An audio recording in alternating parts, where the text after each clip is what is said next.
नमस्कार, स्वागत है आपका। मैं हूं अभिषेक शुक्ल। जबलपुर पुलिस ने AK-47 राइफल की तस्करी मामले में एक बड़ा खुलासा किया है। जबलपुर एसपी ने बताया AK-47 के सीरियल नंबर पर फेविक्विक लगाकर पेंट किया गया था। इस पूरे कारनामे को अंजाम देने का काम senior store manager Suresh Thakur करता था।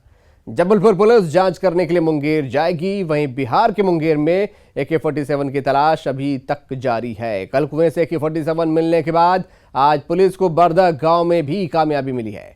पुलिस ने जमीन की खुदाई कर AK-47 के कई पार्ट्स को बरामद किया है। पुलिस ने कई लोगों को हिरासत में लिया है और उनसे पूछताछ कर रही है। इससे पहले एसपी के नेतृत्व में कल बरहद गांव में हुई कुएं की तलाशी ली गई थी। AK-47 मामले में रोज नए खुलासे यहां पर हो रहे हैं और senior store manager Suresh Thakur पर सीधे तौर पर इल्जाम लगा है कि ये फेविक्विक लगाकर सीरियल नंबर पर पेंट किया करता था। उधर बिहार के मुंगेर में खुदाई जारी है और AK-47 के पार्ट्स वहां से लगातार मिल रहे हैं। कल एक कुएं में वहां पर AK-47 मिली थी और उसके बाद से पार्ट्स का मिलना लगातार जारी है।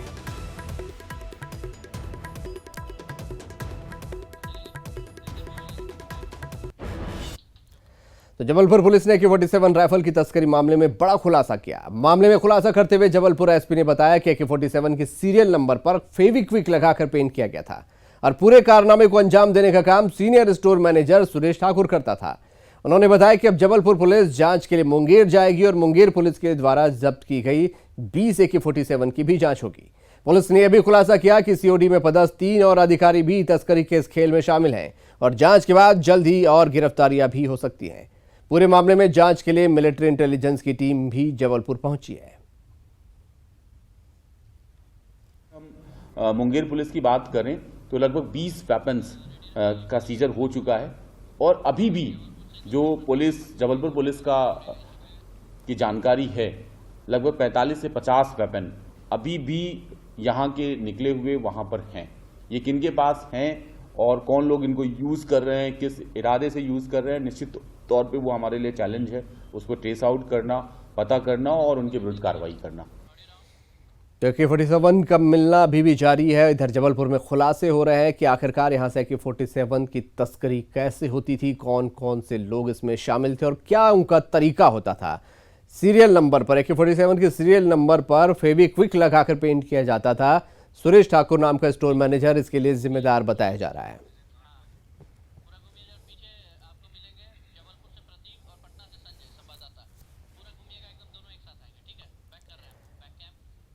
चलिए, हमारे सहयोगी इस खबर पर ज्यादा जानकारी के साथ जुड़ रहे हैं। सीधा रुख करते हैं। प्रतीक हमारे साथ जबलपुर से जुड़ रहे हैं और संजय पटना से हमारे साथ इस वक्त हैं। प्रतीक, सबसे पहले आपके पास आएंगे। खुलासा हो रहा है लगातार AK-47 को लेकर के, किस तरीके से वहां पर सप्लाई किया जाता था, नया खुलासा क्या है, क्या क्या पता चला है?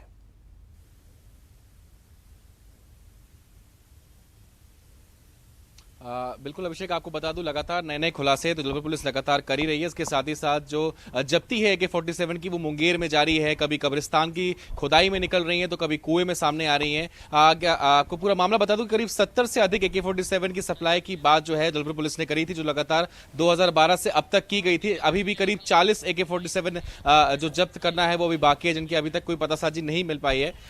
कल जो खुलासा एसपी जबलपुर ने किया था वो ये किया था कि जो सीरियल नंबर्स हुआ करते थे AK-47 की, उसमें फेविक्विक लगाकर काला पेंट कर दिया जाता था, जिससे पहचान छुप जाए कि आखिर ये मेड इन कहां के थे, किस फैक्ट्री के मेड वेपन्स हुआ करते थे। बहरहाल ये बात भी स्पष्ट हुई है कि न केवल सुरेश ठाकुर बल्कि 3 अन्य अधिकारी भी जो हैं जिनसे जांच जबलपुर पुलिस कर रही है, उनकी गिरफ्तारी भी संभव हो सकती है इस हफ्ते।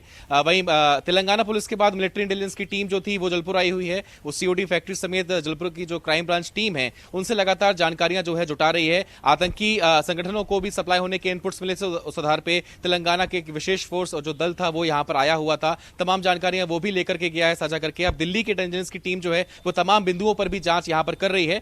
ये बात और स्पष्ट करी है जबलपुर एसपी ने कि एक जो दल है फॉरेंसिक एक्सपर्ट्स का और जबलपुर पुलिस का, वो मुंगेर जाने वाला है। कल या परसों वो रवाना होगा और जो 20 AK-47 हाल ही में जो कुएं से बरामद की है मुंगेर में, उसकी जांच भी की जाएगी। चूंकि फेविक्विक लगाकर जो पेंट करने की बात है उससे बिल्कुल पुख्ता करना चाहेगी पुलिस और जब चालान प्रस्तुत होगा इस पूरे मामले में तो पूरे केस को बेहद मजबूत बनाना चाह रही है जबलपुर पुलिस। अभिषेक। बिल्कुल प्रतीक, ये तमाम जानकारियां मुंगेर से भी वहां पर AK-47 का मिलने का सिलसिला जारी है। पटना से सहयोगी संजय जुड़ रहे हैं हमारे साथ। संजय, AK-47 के मिलने का सिलसिला जारी है। कब्रिस्तान से निकल रही है, कुएं से निकल रही है और अभी भी कई जगह से खुदाई जारी है जहां से पार्ट्स मिल रहे हैं। पूरा मामला क्या है?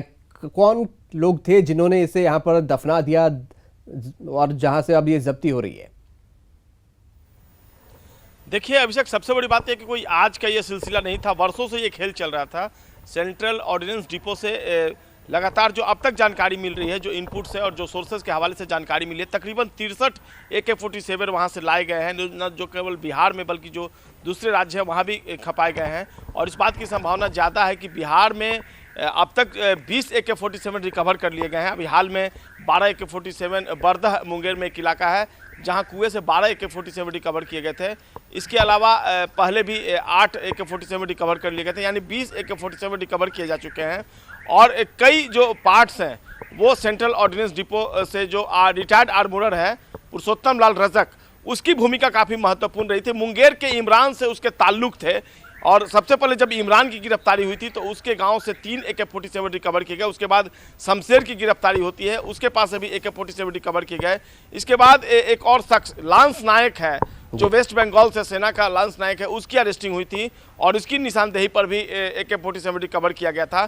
तो तकरीबन 63 AK-47 की बात आ रही है। अब तक 20 जरूर रिकवर कर ले गए हैं और बहुत चौंकाने वाला वाकया नहीं होगा जब आने वाले दिनों में और AK-47 रिकवर किए जाएंगे। सबसे बड़ी बात यह है कि इन AK-47 को यहाँ लाया जाता था बैग्स में और यहाँ लाने के बाद उसकी जो पार्ट्स होते थे उससे असेंबल किया जाता था और असेंबली के बाद जब AK-47 तैयार किया जाता था। हाल के दिनों में जो आपराधिक वारदातें हुई है बिहार में, जैसे कि मुजफ्फरपुर में पिछले दिनों वहाँ के जो एक्स मेयर थे उनकी हत्या कर दी गई और उसमें AK-47 को यूज़ किया गया।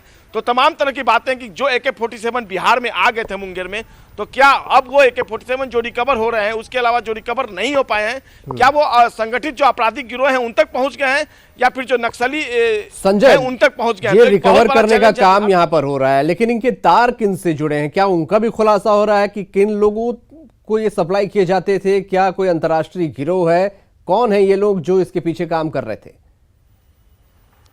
जी देखिए, अब तक जो कार्रवाई हुई है उसमें ये बात आई है कि मुंगेर के जो स्थानीय लोग हैं उनकी भूमिका है और फिर सबसे चौंकाने वाली बात है कि जो आर्मी के लोग हैं, सेना के लोग हैं, उनका भी कहीं ना कहीं इसमें इन्वॉल्वमेंट है। रिटायर्ड आर्मोरर, जैसा कि मैंने आपको पहले बताया, जो सेंट्रल ऑर्डिनेंस डिपो है जबलपुर में, पुरुषोत्तम लाल रजक, उसकी महत्वपूर्ण भूमिका है। जो स्टोर कीपर है सुरेश ठाकुर है और पुरुषोत्तम लाल रजक का जो बेटा है, इन तीनों ने मिलकर जो अब तक फिलहाल अब तक इस मामले में जिन 10 लोगों की अरेस्टिंग हुई है उसमें ये तीनों जो जबलपुर से रिलेटेड लोग हैं इनकी भी अरेस्टिंग हुई है।